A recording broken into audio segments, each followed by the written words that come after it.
Welcome to ஆறுபடை பயணம். இன்றைக்கி டே 2.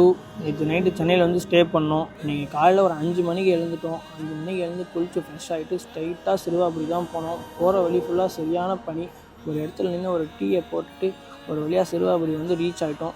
Reach ஆகும்போது வெளியே பார்த்தா தான் தெரியுது எதுவுமே கூட்டம் இல்லை. சரி சீக்கிரமாக சாமி பார்த்துட்டு கிளம்பிடலாம் அப்படின்னு சொல்லிட்டு. ஆனால் அங்கே தான் ஒரு ட்விஸ்ட்டே வச்சாங்க. உள்ளே போய் பார்த்தோம், சரியான கூட்டம். கிட்டத்தட்ட ஒரு 1லேருந்து 1.5 மணி நேரம் வெயிட் பண்ணி சாமி பார்த்துட்டோம்.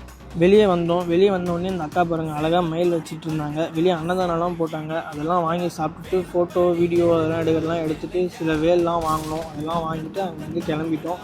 இந்த கோயில் வந்து சிட்டியோட அவுட்டரில் இருக்குது. அங்கேருந்து நம்ம இப்போ எங்கே போகிறோம் அப்படின்னா, செகண்ட் கோயிலாக சவிதா யூனிவர்சிட்டியில் ஒரு கோயில் இருக்குது. அந்த கோயில் பேர் வந்து பாலமுருகர் அப்படின்னு சொல்லிட்டு ஒரு கோயில் இருக்குது. ரொம்ப அழகான கோயில், சூப்பராக இருந்துச்சு. இது வந்து காலேஜ் பசங்க மட்டும் இல்லை, வெளியே இருக்கிற நம்மளும் போகலாம். இந்த கோயிலோட டைமிங் வந்து பார்த்திங்கன்னா காலையில் 5 மணிலேருந்து 10 மணி வரைக்கும், சாயந்தரம் 5 மணிலேருந்து நைட்டு 8 மணி வரைக்கும் பீஸ்ஃபுல்லாக ஃப்ரீயாக இருந்துச்சு. அழகாக சாமி கும்பிட்டோம். அங்கேருந்து ஸ்ட்ரெயிட்டாக இப்போ கிளம்பி எங்கே போகிறோன்னா, சென்னையில் இருக்கிற வடபழனி கோயிலுக்கு போகிறோம். வடபழனி போகும்போது சரியான கூட்டம், பயங்கர கூட்டத்தையும் தாண்டி ஒரு வழியாக வந்துட்டோம்.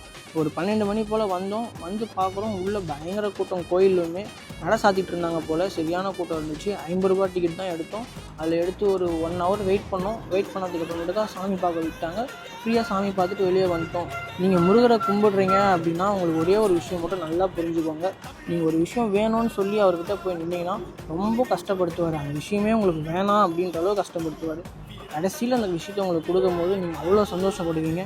கிட்டத்தட்ட ஒரு 3 வருஷமாக நான் முருகரை கும்பிட்றேன். இதை தான் நான் புரிஞ்சுக்கிட்டேன். நீங்கள் உங்கள் ஃப்ரெண்ட்ஸோட 6 படை போகிறீங்க அப்படின்னா இந்த வீடியோ கம்பல்சரி சேவ் பண்ணி வச்சுக்கோங்க. நம்ம அடுத்து எங்கே போகிறோன்னா 4ஆம் படை வீடுன்னு சொல்கிற சுவாமி மலைக்கு தான் போகிறோம்.